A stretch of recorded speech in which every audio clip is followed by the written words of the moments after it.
அதிமுக பொதுக்குழு வழக்கை எதிர்த்து மேல்முறையீடு செய்த பன்னீர்செல்வம் அவர்களின் வழக்கு இன்று வெளியாகி இருக்கிறது. எதிர்பார்த்த அனைத்தும் இன்று தீர்ப்பு வழங்கப்பட்டதா என்று நாம் பார்த்தால் நிச்சயமாக சில விஷயங்கள் எடப்பாடி பழனிசாமி அவர்களுக்கு ஆதரவாகவும் சில கருத்துக்கள் பன்னீர்செல்வம் அவர்களுக்கு எதிராகவும் தான் அமைந்திருக்கிறது. நீதிமன்ற வழக்கில் பன்னீர்செல்வம் அவர்கள் வெற்றியடைந்து விடுவார்கள் என்று நேற்று வரை வழக்கறிஞர் ராம்குமார் அவர்கள் கூறியிருந்தார். ஆனால் தற்பொழுது நீதிமன்றத்தில் நடந்த விவாதங்களும் கருத்துக்களும் பன்னீர்செல்வம் அவர்களுக்கு எதிராகத்தான் அமைந்திருக்கிறது. நிச்சயமாக இன்று வெளியான தீர்ப்பு பன்னீர்செல்வம் அவர்களுக்கு பாதகமாக முடிந்திருப்பதாகவும் பன்னீர்செல்வம் அவர்கள் தொடர்ந்த மேல்முறையீடு வழக்கை தள்ளுபடி செய்திருக்கிறது நீதிமன்றம்.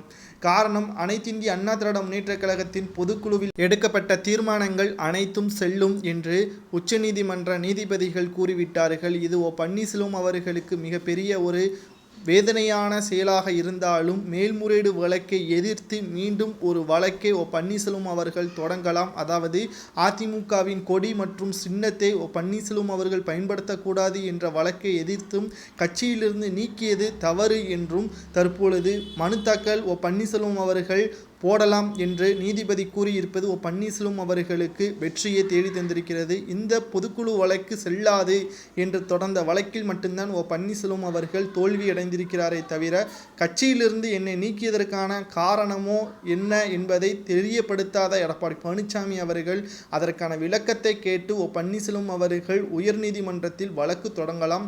அந்த வழக்கில் தோல்வியடைந்தால் மீண்டும் உச்சநீதிமன்றத்தில் மேல்முறையீடு செய்யலாம் என்று தற்பொழுது நீதிபதிகள் கூறியிருப்பது பன்னீர்செல்வம் அவர்களுக்கு மீண்டும் சட்டத்தில் போராடக்கூடிய வாய்ப்பை ஏற்படுத்தியிருக்கிறது. 12வது முறையாக நீதிமன்றத்தை தற்பொழுது நாட உள்ளார். பார்க்கலாம் பன்னீர்செல்வம் அவர்கள் நினைத்தபடி புரட்சித் தலைவர் ஜெயலலிதா அவர்களின் ஆசியுடன் அதிமுகவை மீட்டெடுக்கிறாரா அல்லது புதிய கட்சியை தொடங்கி அதிமுகவின் தொண்டர்களை தன் பக்கம் இழுப்பாரா என்பதை நாம் பொறுமையாக பார்க்கலாம்.